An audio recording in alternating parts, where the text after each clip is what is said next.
Le Sénégal au-dessus de nos têtes répond à l'appel du président de la République, Bassirou Diomaye Diakhar Faye. Parce que ce pays a besoin de l'unité des cœurs, de l'unité d'esprit. Il s'est évertué, le président Bassirou Diomaye Diakhar Faye, un bon père de la nation dans sa magnanimité. Il a préservé. Pendant 2 ans, il en a subi, il en a vu de toutes les couleurs.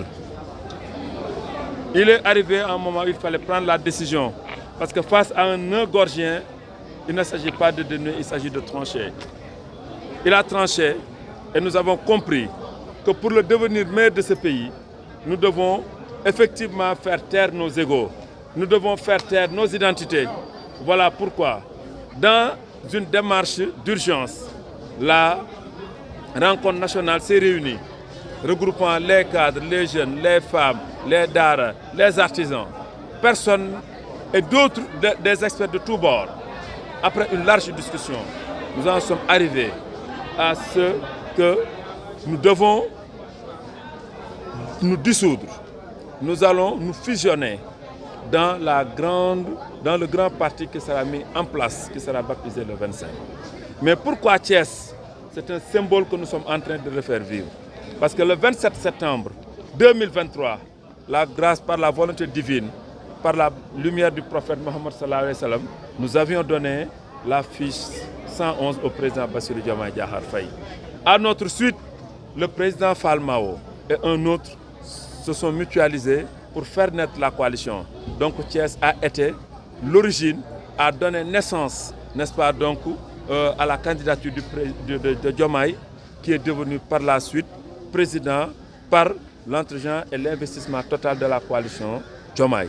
À ce niveau, nous disons que Thiès qui a tout fait, Thiès qui a été le déclic, c'est ici dans sa grande tournée de campagne électorale qu'il s'est assuré qu'il avait gagné les élections, le candidat Bassirou Diomaye Diakhar Faye. Aujourd'hui, à Thiès, tout le monde s'est réuni pour rappeler au président que Thiès mérite plus que le traitement qu'il est en train de subir. Ça, nous tenons à la vérité de le dire. Qu'on se le dise, c'est ça la vérité. Thiès doit avoir ce qu'il mérite pour pouvoir effectivement faire de Thiès, la région de Thiès, le titre foncier du président Bassirou Diomaye Diakhar Faye. Parce que le président Macky Sall avait son Fatick. Le président Macky Sall avait son Matam, sa Matam. Aujourd'hui, nous voulons que la région de Thiès, nous voulons que la région de Diourbel, qui est venue en grande délégation de Touba à Mbacké en arrivant à Diourbel, nous nous engageons à faire de ces 2 régions le titre foncier du président Bassirou Diomaye Diakhar Faye. Et nous l'avons dit que nous ne parlons même pas de ce mandat, mais nous allons l'accompagner jusqu'à l'aboutissement au meilleur pour l'intérêt du Sénégal de son 2e mandat. Nous interpellons le président de la République parce que la décision lui revient. Nous avons été, lors du Dakar de Médina Gounass, nous avons fait un escale de 3 jours à Tamba. Et nous avons vu que l'épine dorsale de l'économie de Tamba repose sur le rail.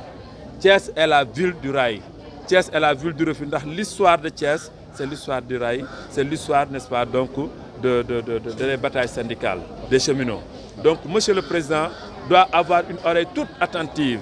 Monsieur le Président doit avoir, si on peut le dire, une discrimination très positive pour tout ce que Thiès a fait pour lui déjà et ce que Thiès compte faire encore mieux pour lui. Nous voulons transformer Thiès en titre foncier. Nous voulons transformer Diourbel en titre foncier. Pour cela, nous avons fait notre devoir et nous demandons au président de faire sa part.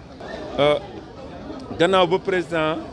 wane bëgg-bëggam ngir samp parti boppam ñu xam na ne Sénégal tuddoon na fi Senghor tuddoon na fi Abdoulaye Wade tuddoon na fi Macky Sall tuddoon na fi Abdou Diouf tey Sénégal mi ngi tudd Bassirou Diomaye Diakhar Faye. ñaari at gàllankoor nañ ko galgal nañ ko mu téye njaboot ji rek ñu koy gàjji di matt lu ne ñu ko koy def mais mu muñ ndax moom mooy père de la nation mooy bàyyu ñëpp ñi baax njabootam lañu ñi boni tamit njabootam lañu te devoiram mooy mu fexe ñu baax. kon nag loolu la ñu gis moo tax ñu dajale ci urgence ci délai bu gàtt ci ay fan ñëpp ñi nga xamee ne ñoo ŋànk parti bi ak sympathisants yi muy cadres yi muy femmes yi muy jeunes yi muy artisans yi muy enseignants yi bàyyiwuñu kenn ñëpp daje nañ fi baykat yi sàmmkat yi ñëpp ñëw nañ gis ngeen seen délégation yu am doole yi ba ñu waxtaanee nag ci la ñu ne bis ni ki tey visa les citoyens amatul dañoo nar a seey ci parti bu mag bi nga xamee ne moom le président Bassirou Diomaye Diakhar Faye mëbët ñu ni ko comme ñun ñoo la njëkkoon jox récépissé kon ñun ñooy njëkk ci jëf ji ndax ba ñu tollee Kaolack lañ ko ne bul taxawal parti jox nañ la sunu récépissé waaye mu ne moom il faut mu taxawal ñu xam ne looloo gën kon nag loolu moo tax ñu ne kenn ku ne na bàyyi li nga am ñu dajale lépp teg Sénégal sunu ko bokk mooy Sénégal ci sunu ko ndax kenn ku ne sa bopp la ñor waaye kenn ku ne bu defee nii parloo day bëri bu ñu dajaloo ci li ëpp solo mooy moom may ko li tax muy am doole li tax muy am taxawaay bu mat lu tax muy am cohérence d'ensemble ndax équipe bu amee doole te amul entente ay chantage di ci nekk du mën a sotti loolu nag moom xam na li ko waral loolu moo tax ñu ni ko ñoo ci jiitu woon ñoo ci jiituwaat tey moo tax ñu wax ko di la xamal ne nag tudd bii ñuy waaj ñun samedi 7 heures dinañu fekk méridien président kenn duñu fa jiitu duñu am lu ñuy wax duñu am app maanaam ku bëgg rek dina ñëw ndax loolu dafa rëy loolu mu rëy nag duñu yem ci fukki nit danañu indi lu ñu mën ak lu ñu am waaye nag di xamal président bu ñu nangoo seey ci lu la may doole dañoo bëgg nga gën a gersu li gàllankooru Thiès gi ñu nekk raay bi sëngéem na te raay bi bu sëngéemee Thiès dootul doon dara ndax loolay identité Thiès kon nag gàllankoor na ci ministère des finances gàllankoor na ci fu mën a doon président yaay lépp yaa mën lépp yow la ko yàlla jox dañoo bëgg nga jël décision ngir delloo njukkal nag Thiès li mu la defal ci récépissé bi Thiès li ma defal ci coalition bi waaye Thiès li ma defal ci xeex bi biir ak biti boo weesoo leelu baykat yaa ngi fii sàmmkat yaa ngi fii kër yi sonn nañu loolu lépp nag ñu xamal la ne ñëla tardeel jooyoo ko muñ nga ko ba yàlla jeexal ko kon tey jii xamal na ne pare nañu lépp pour que ñun boo ñu gënee dooleel Thiès dooleel expert ñi nga xam ne ak ñi engagé wu ci yow Thiès danañ ko def région de Thiès danañ ko def sa titre foncier politique région de Diourbel danañ ko def sa titre foncier politique feneen fi na ko ñeneen sasoo bu ko defee loolu lépp daal di mat mu am nag le grand parti bi nga xam ne na mu koy tuddee yàkkamti nañ koo xam maanaam ñun tey gis nga ne dindi nañu lépp moom la ñuy déglu liggéey boobu nag teg na ko ci superviseur soxna Aminata Touré ñu ko ciy jaajëfal loolu ndax président Diomaye ku ko xam-xam ne dafa oyof te lu diis ku ko teg ci bopp doo so rek moom moo tax na ñu jël ko symboliser ko nii mënoon nañ defal casque mënoon nañ defar ay lakos mënoon nañ defal lu ne lii fu ñu jëm mën nañ koo yóbbaale kon nag Sénégal bu ñu féetee suñu kaw bopp ndax nit ku nekk sa bopp nga gëm waaye boo féetalee Sénégal sa kaw bopp danañu yëkkati Sénégal ndax bu ñu tegee Sénégal suñu kaw bopp rek Sénégal day ñoŋ day jëm kanam wane na ko ci li mu def ak président Ablaye Wade wane na ko ci li mu def ak président Macky Sall ngir jàppale ko mu doon